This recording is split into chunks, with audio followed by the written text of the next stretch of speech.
Halo sahabat Ujar, selamat datang. Saya Sri Utaminingsih. Hari ini saya akan menyampaikan materi terkait dengan kepemimpinan. Materi kepemimpinan sangat penting dalam mata kuliah perilaku organisasi. Menjadi salah satu penggerak utama dalam membentuk perilaku individu, kelompok, dan budaya organisasi secara menyeluruh. Yuk simak sampai selesai.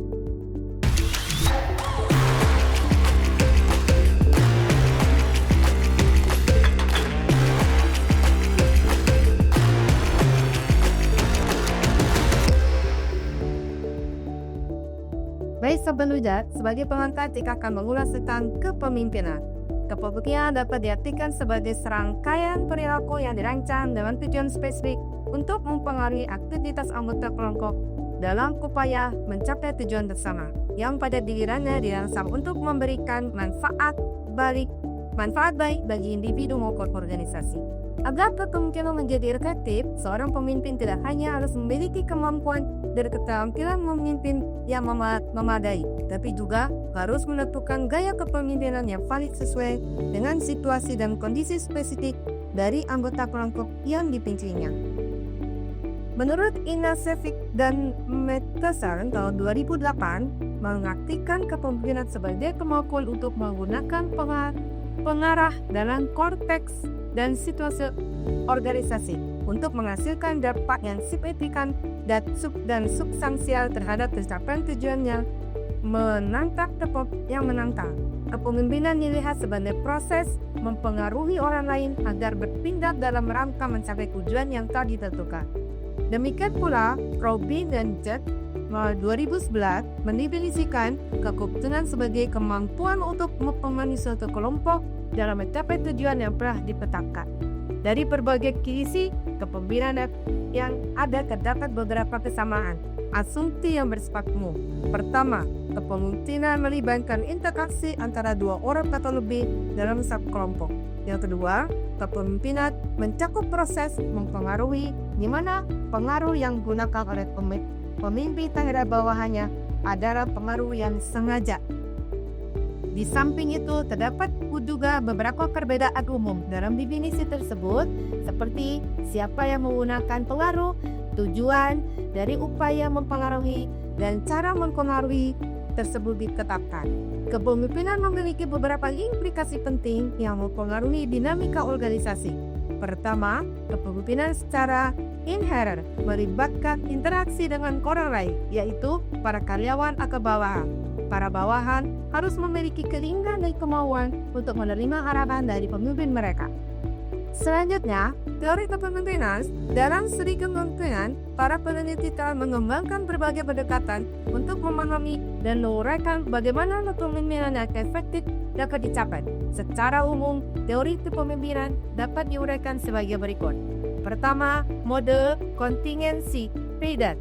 Model kepemimpinan Frieden dikenal sebagai model kontingensi merupakan salah satu pendekatan yang signifikan dalam studi kepemimpinan. Model ini didasarkan pada jenis bahwa keefektivitas kepemimpinan tidak hanya ditentukan oleh gaya kepemimpinan yang digunakan, tetapi juga oleh kesesuaian antara gaya tersebut dengan situasi yang dihadapi oleh pemimpin. Frieden berpendapat bahwa kontribusi seorang pemimpin terhadap kinerja kelompok sangat dipengaruhi oleh kecocokan antara gaya kepemimpinan mereka dengan berbagai aspek situasional yang mereka hadapi. Menurut Frieden, ada 3 faktor utama yang mengikuti kesesuaian situasi daripada gilirannya mempengaruhi keefektifan pemimpin. Ketiga faktor ini adalah hubungan antara pemimpin dan bawahan, leader dan merumuskan struktur tugas dan kekuatan posisi. Yang pertama, hubungan pemimpin dan bawahan. Yang kedua adalah struktur tugas. Yang ketiga adalah kekuatan posisi dan pencapaian tujuan kelompok. Dengan memahami dan menerapkan prinsip-prinsip model kontingensi Frieden, pemimpin dapat lebih baik menavigasi kompleksitas situasional yang mereka hadapi dan meringankan kemampuan mereka untuk memimpin secara efektif dalam berbagai konteks. Model ini memberikan kerangka kerja yang berguna bagi pemimpin untuk mengevaluasi situasi mereka dan memilih strategi kepemimpinan yang paling tepat untuk mencapai hasil yang diinginkan. Struktur tugas dalam konteks organisasi merujuk pada sejauh mana tugas-tugas diorganisasikan dan didefinisikan secara jelas. Ini mencakup petunjuk rinci dan prosedur yang baku untuk memastikan bahwa setiap anggota organisasi memahami peran dan tanggung jawab mereka dengan tepat. Dengan struktur tugas yang lain, organisasi dapat mengarungi kebingungan dan meningkatkan efisiensi kerja karena semua anggota tahu persis apa yang diterapkan dari mereka dan bagaimana melaksanakan tugas mereka tersebut. Kejelasan dalam tugas juga membantu dalam memonitor kinerja dan memberikan feedback yang konstruktif kepada anggota tim. Kekuatan posisi di sisi lain menggambarkan sejauh mana kekuasaan atau wewenang formal yang dimiliki oleh seorang pemimpin berdasarkan posisinya dalam organisasi. Ini menyakup kemampuan pemimpin dalam menerapkan otoritas dalam berbagai aspek, seperti memberikan penghargaan dan hukuman, melakukan promosi atau penurunan pangkat, dan motivasi anggota tim untuk merasa memiliki dan menghargai nilai tugas-tugas mereka. Pemimpin dengan kekuatan posisi yang tinggi memiliki alat yang lebih efektif untuk mempengaruhi perilaku dan kinerja anggota tim, karena mereka dapat menggunakan otoritas mereka untuk memberikan insentif atau konsekuensi yang relevan. Menurut teori Fight and Gold, efektivitas pemimpin sangat dipengaruhi oleh dua variabel situasional utama. Yang pertama adalah karakteristik pribadi bawahan. Ini mencakup faktor-faktor seperti kebutuhan, keinginan, dan kemampuan individu bawahan. Pemimpin perlu menyesuaikan daya kepemimpinan mereka dengan karakteristik pribadi bawahan untuk memotivasi dan mengarahkan mereka secara efektif. Yang kedua, lingkungan internal organisasi.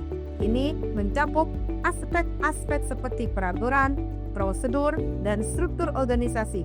Pemimpin harus mempertimbangkan elemen-elemen ini saat memilih gaya kepemimpinan yang paling efektif untuk situasi tertentu. Pendekatan situasional yang juga dikenal sebagai pendekatan kontingensi menekankan pada pentingnya interaksi atasan, ciri-ciri pribadi pemimpin dan situasi spesifik yang dihadapinya. Pendekatan ini berusaha mengidentifikasi dan mengatur karakteristik pribadi pemimpin serta memberikan pedoman perilaku yang berguna berdasarkan kombinasi faktor kepribadian dan situasional yang mungkin terjadi. Faktor-faktor kontekstual dalam menekankan efektivitas kepemimpinan. Beberapa faktor kontekstual yang paling penting termasuk 1. Sifat pekerja dengan gaya kepemimpinan partisipatif. Yang kedua, lingkungan eksternal. Yang ketiga, karakteristik pengikut. Pendekatan situasional atau kontingensi menawarkan kerangka kerja yang komprehensif untuk memahami kepemimpinan dengan mempertimbangkan berbagai faktor yang berinteraksi. Hal ini menunjukkan bahwa tidak ada satu gaya kepemimpinan yang dapat diterangkan secara universal dalam semua situasi. Sebaliknya, efektivitas kepemimpinan tergantung pada kemampuan pemimpin untuk mengenali dan menyelesaikan diri dengan konteks situasi yang spesifik. Pendekatan kepemimpinan situasional yang dikembangkan oleh Hesse dan Blanchard, sebagaimana dijelaskan oleh Robin dan Richards, mengidentifikasi 4 perilaku kepemimpinan utama: sangat direktif, partisipatif, sportif, dan reset atau fire. Pemilihan perilaku kepemimpinan yang paling efektif dalam model ini bergantung pada tingkat kemampuan dan kesiapan pengikut. Kesiapan dalam konteks ini merujuk pada sejauh mana pengikut memiliki keterampilan dan kemauan untuk menyelesaikan tugas tertentu. Perilaku kepemimpinan dalam pendekatan situasional, yakni kepemimpinan yang direktif, kepemimpinan yang partisipasi, kepemimpinan yang sportif, mereka secara mandiri. Teori sifat memberikan wawasan penting tentang karakteristik pribadi yang berkontribusi terhadap kepemimpinan yang efektif.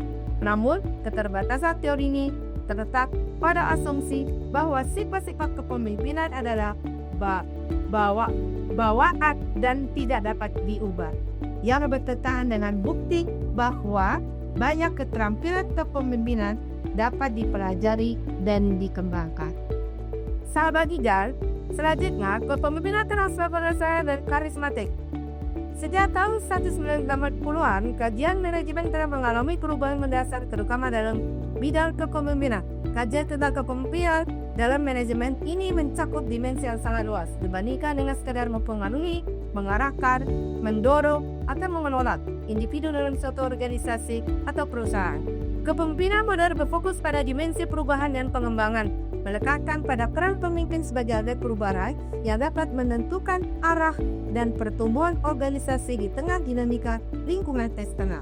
Kepemimpinan bukan lagi hanya tentang mempengaruhi bawahan, tetapi juga menjadi titik sentra yang menentukan arah perjalanan dan pembangunan organisasi.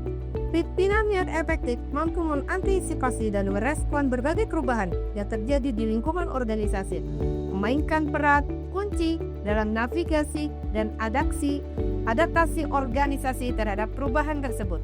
Dengan demikian, kepemimpinan menjadi faktor kritis dalam kesuksesan jangka panjang dan berkelanjutan organisasi. Kepemimpinan transformasional, kepemimpinan menekankan pada pentingnya pemimpin dalam meningkatkan kesadaran pengikut terhadap cita-cita dan nilai-nilai moral yang lebih tinggi. Konsep ini yang dikembangkan oleh Burns dan Bass membedakan kepemimpinan transformasional dari kepemimpinan karismatik dan transaksional.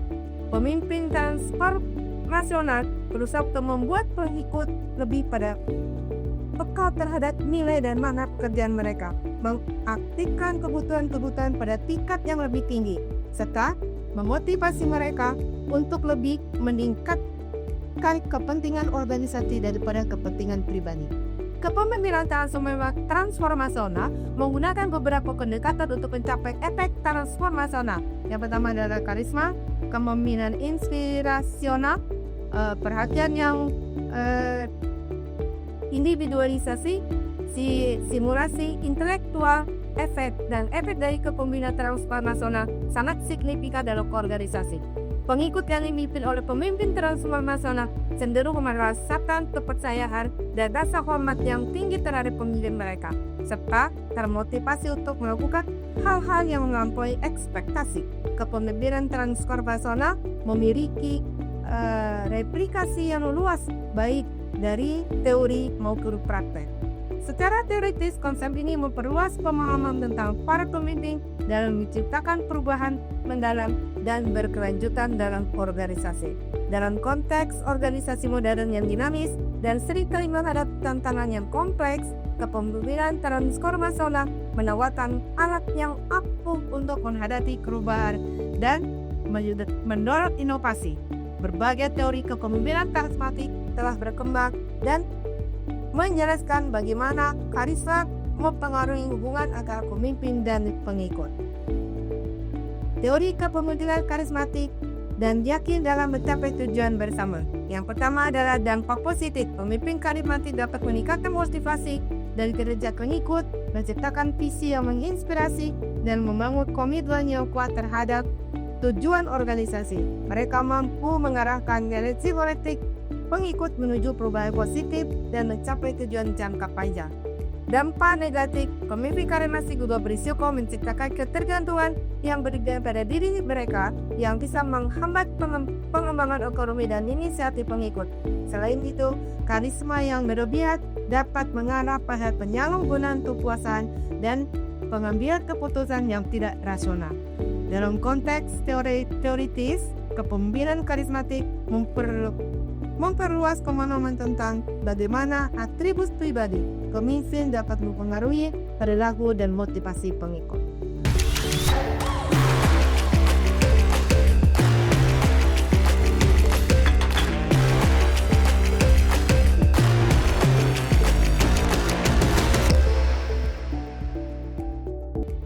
Sahabat Uja, tiba pada saat kesimpulan, yaitu kepemimpinan dapat diartikan sebagai serangkaian perilaku yang dirancang dalam tujuan spesifik untuk mempengaruhi aktivitas anggota kelompok dalam upaya mencapai tujuan bersama, yang pada gilirannya dirancang untuk memberikan manfaat bagi individu maupun organisasi.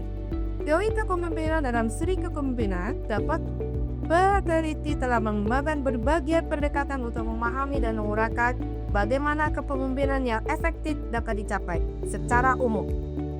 Kepemimpinan transformasional dan karismatik, kepemimpinan bukan lagi hanya tentang mempengaruhi bawahan, tapi juga tentang bagaimana menjadi titik sentral yang menentukan arah perjalanan dan pembangunan organisasi. Pemimpinan efektif mampu menginspirasi dan merespon berbagai perubahan yang terjadi di lingkungan organisasi, memainkan peran kunci dalam navigasi dan adaptasi organisasi terhadap perubahan tersebut. Dengan demikian, kepemimpinan menjadi faktor kritis dalam kesuksesan jangka panjang dan berkelanjutan organisasi. Semoga bermanfaat dan mudah dipahami. Baik sahabat hijau, terima kasih sudah menonton. Jangan lupa like, komen, dan subscribe jika suka video ini. Sampai jumpa di video pembelajaran berikutnya. Wassalamualaikum warahmatullahi wabarakatuh.